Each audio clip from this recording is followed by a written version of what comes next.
नमस्कार, मैं हूं श्री नारायण तिवारी और आप देख रहे हैं नेशनल न्यूज। केंद्रीय मंत्री नारायण राणे जिस तरह से कोर्ट से राहत मिलने के बाद अपनी पुरानी आक्रामकता थोड़ी सी कंट्रोल में जरूर दिखाते हैं, लेकिन जिस तरह से वो नए रुख के साथ, नए तेवर के साथ अपनी जन आशीर्वाद यात्रा शुरू करने जा रहे हैं, उससे लगता है उन्हें केंद्र सरकार ने कोई तो बड़ी टॉनिक की शीशी पिला दी है। यह निश्चित है कि नारायण राणे अपने बल पर यह कर रहे हैं, जो कुछ भी कर रहे हैं अपने बल पे कर रहे हैं, ऐसा नहीं है। उन्हें केंद्र सरकार का पूरा सहयोग है। राज्य की पूरी इकाई उनके पीछे उसी तरह से खड़ी है जिस तरह से भाजपा प्रधानमंत्री नरेंद्र मोदी के पीछे खड़ी जाती है। प्रदेश भाजपा का बच्चा बच्चा नारायण राणे के साथ एकदम एक्टिव दिख रहा है। इसमें कोई संदेह, कहीं से कुछ भी दुराव नहीं है, सब स्पष्ट है। जो भी नेता है प्रदेश का, जो भी कार्यकर्ता है, जो भी पदाधिकारी है, जिस भी जिले का है, जिस भी कॉर्पोरेशन का है, जिस भी पद पर है, वह पूरी तरह से नारायण राणे के साथ खड़ा है। यहाँ ही इतना ही नहीं, केंद्रीय गृह मंत्री वो पूर्व भाजपा के अखिल भारतीय अध्यक्ष अमित शाह सीधे फोन करते हैं, फोन करके उनकी हालचाल लेते हैं। बताते तो यहां तक है कि प्रधानमंत्री नरेंद्र मोदी से भी उनका संवाद हुआ है, गिरफ्तारी से पहले, गिरफ्तारी के दरमियान, गिरफ्तारी से छूटने के बाद, अर्थात जमानत के बाद। वो सतत केंद्रीय नेतृत्व के संपर्क में हैं। यही वजह है कि गुरुवार के दिन उनकी जन आशीर्वाद यात्रा जो रुकी थी, वो शुक्रवार से फिर शुरू होने जा रही है, और वो भी उस जगह शुरू होने जा रही है जहां राड़ा हुआ है, कोकण से। नारायण राणे कोकण के सुपुत्र कहलाते हैं, कोकण के शेर हैं। ये सच है, नारायण राणे कोकण के शेर हैं। उनका दबदबा पूरे कोकण में है। मुंबई में नगर सेवक रहे हैं, मुंबई में महापौर रहे हैं, मुंबई में बीएसटी के चेयरमैन रहे हैं, तो इनका दबदबा कोकण में है, मुंबई में भी है। मुंबई महानगर पालिका चुनाव जल्दी ही होने जा रहा है। अगले साल 2022 में जनवरी फरवरी के बाद कभी भी चुनाव हो सकता है। भारतीय जनता पार्टी जिस तरह से शिवसेना से अलग होने के बाद अब तक संयमित रूप अपनाए हुए दिख रही थी, वह अब नहीं दिख रही है। अब वो शिवसेना से अस्थाई तलाक ले ली है, ऐसा लग रहा है। परमानेंट तलाक ले लिया है। अब नहीं लगता कि किसी तरह से फिर से दोनों के बीच मिलान होगा। यदि मिलान की थोड़ी भी संभावना होती तो नारायण राणे के खिलाफ झूठे केस दायर करके यह सरकार, आघाड़ी सरकार, शिवसेना के नेतृत्व में चल रही सरकार कभी कार्रवाई न करती। इससे भयानक आपराधिक मामले मंत्रियों पर दर्ज हैं। मंत्री मंत्रालय में घूम रहे हैं, सरकारी सुरक्षा उनके साथ है, लेकिन पुलिस ढूंढ नहीं पा रही, एजेंसियां ढूंढ नहीं पा रही, चाहे केंद्रीय एजेंसी हो चाहे राज्य एजेंसी हो, तो उन पर कार्रवाई नहीं हो रही है। एक बयान पर उनको 15-16 घंटे के अंदर गिरफ्तार कर लिया जाता है। वो बयान यह था कि वो कुछ बयान पर कृति भी नहीं किए हैं। सब काल्पनिक बयान था कि यदि मैं होता तो ये होता, लेकिन उस पर नासिक का पुलिस कमिश्नर एफआईआर लॉन्च करवाता है।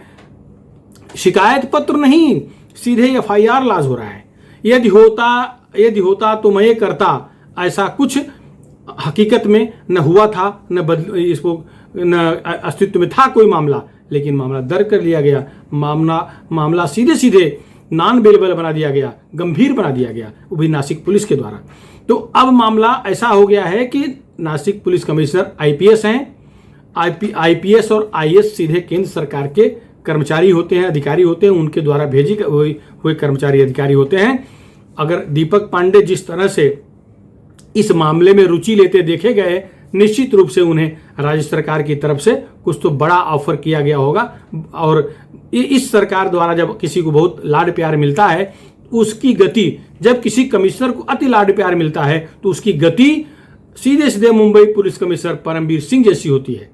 दीपक पांडे की गति क्या होगी, उनकी भाग्य जाने, ये मुझे नहीं मालूम, लेकिन यही अब तक दिखा है कि 3 दलों की सरकार में जिस आईपीएस से, जिस पुलिस अधिकारी से अधिक लाड किया गया है, उसकी गति सीधा परमबीर सिंह गति हुई है। ऐसा उदाहरण सामने है। सचिन वाजे है, प्रदीप शर्मा है, परमबीर सिंह का देख लीजिए। छोटे हो चाहे बड़े, लाड हुआ तो जरूर उनका दुरुपयोग किया गया होगा, या दुरुपयोग करने के बदले कुछ ऑफर दिया गया होगा, पता नहीं, ये समय बताएगा क्या हुआ है। लेकिन गंभीर मामला दायर करके जिस तरह से राणे को अटकाया गया है, और राणे उससे हतोत्साहित नहीं हुए हैं। राणे गिरफ्तारी के बाद डबल जोश के साथ बाहर आए हैं। बाहर आने के बाद प्रेस कॉन्फ्रेंस लेकर के जिस तरह से अपनी बात रखे हैं, खाली कहने के लिए कहते हैं कि वो निर्बंध डाले हैं अपने बयान पर, अपनी जबान पर निर्बंध डाले हैं, प्रतिबंध लगाए हैं, वो खुद रोक लगाए हैं। हाई कोर्ट ने कोई रोक नहीं लगाया है। तो ये खाली कहने के लिए है, वास्तव में वो डबल जोश के साथ आरोप प्रत्यारोप कर रहे हैं। उनका सीधा सीधा तेवर शिवसेना के खिलाफ है। लोकशाही अघाड़ी सरकार जो महाराष्ट्र में चल रही है, इस अघाड़ी सरकार में 3 घटक हैं, कांग्रेस है, राष्ट्रवादी कांग्रेस है और शिवसेना है। लेकिन इनका जो नारायण राणे का सुर है उस केवल और केवल ठाकरे परिवार और शिवसेना के खिलाफ है। शिवसेना के सारे लोगों के खिलाफ नहीं है, केवल ठाकरे परिवार और ठाकरे परिवार के करीबी लोगों पर उनका हमला रहता है। अब शुरू से जब शिवसेना में थे वहां से निकले हैं तब से उनका टारगेट केवल और केवल उद्धव ठाकरे रहे हैं। अब तो उद्धव ठाकरे के सुपुत्र मंत्री आदित्य ठाकरे भी उनके टारगेट पे आ गए हैं। ये बात समझने लायक है कि वो ऐसा क्यों कर रहे हैं। और यदि अमित शाह, यदि प्रधानमंत्री नरेंद्र मोदी उनके साथ खड़े हैं तो निश्चित है कोई बड़ी योजना बनाई जा रही है।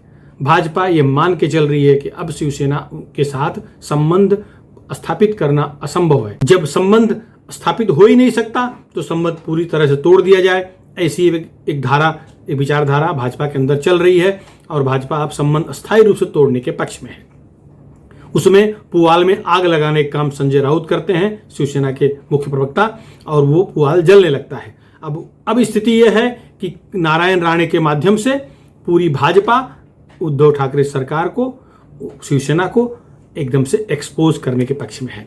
प्रेस कॉन्फ्रेंस में नारायण राणे, दिशा सालियन और सुशांत सिंह राजपूत आत्महत्या कांड को फिर से उजागर करने, उसकी पुनर्जांच करवाने, उसमें गंभीरता से रस लेने, रुचि लेने का मामला दर्शाया है, इंगित किया है, नाम लिया है। उन्होंने कहा है कि एक मंत्री उसमें शामिल है, उनके सुपुत्र।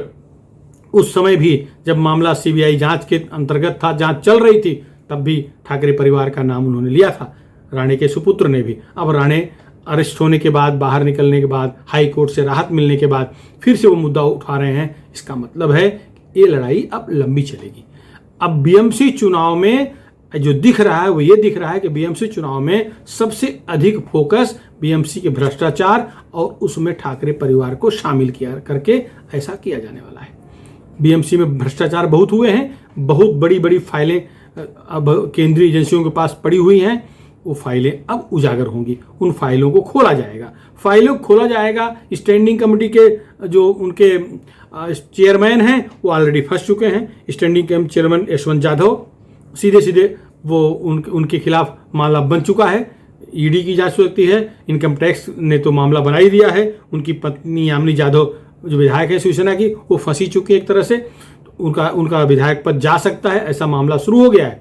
लेकिन अब जो इसमें जांच शुरू होगी तो जांच का तार लंबे तक जाएगा, ये भी दिख रहा है।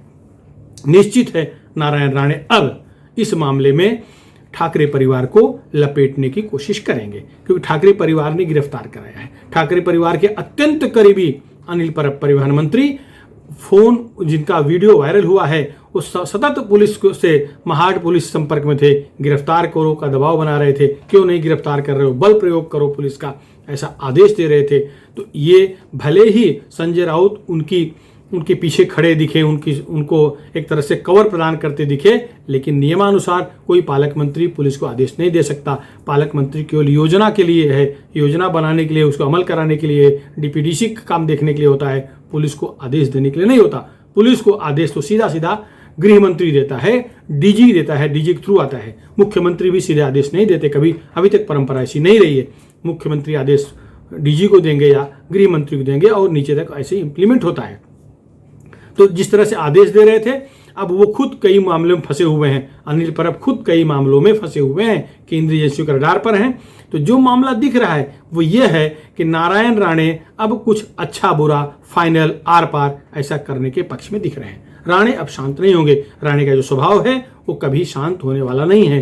राणे रबर के बॉल हैं, जितना तेज दबाओगे, जितना तेज पटकोगे, उतना उछलेंगे। राणे अब उछलने वाले हैं। राणे अब आक्रामक और होने वाले हैं। कोर्ट ने, महाड कोर्ट ने केवल कहा था कि उस तरह का अपराध फिर मत करना अगर वो अपराध है, कान के नीचे देना अपराध है, तो कान के नीचे देने यह शब्द यूज नहीं करेंगे। बाकी अपनी राणे वाली शैली में, जो राणे शैली कहलाती है, उस शैली में वो पूरा एक्सपोज करने के मूड में दिख रहे हैं। कोकण में, खासतौर से सिंधुदुर्ग में, रत्नागिरी में निषेधाज्ञा लगा दिया गया है, कर्फ्यू 144 लगाया गया है, जहां 4-5 से अधिक लोग इकट्ठा नहीं हो सकते। लेकिन राणे की जिद है कि वो जाकर के सिंधुदुर्ग से ही अपनी जन आशीर्वाद यात्रा शुक्रवार से फिर शुरू करेंगे। मतलब ठसन स्पष्ट है।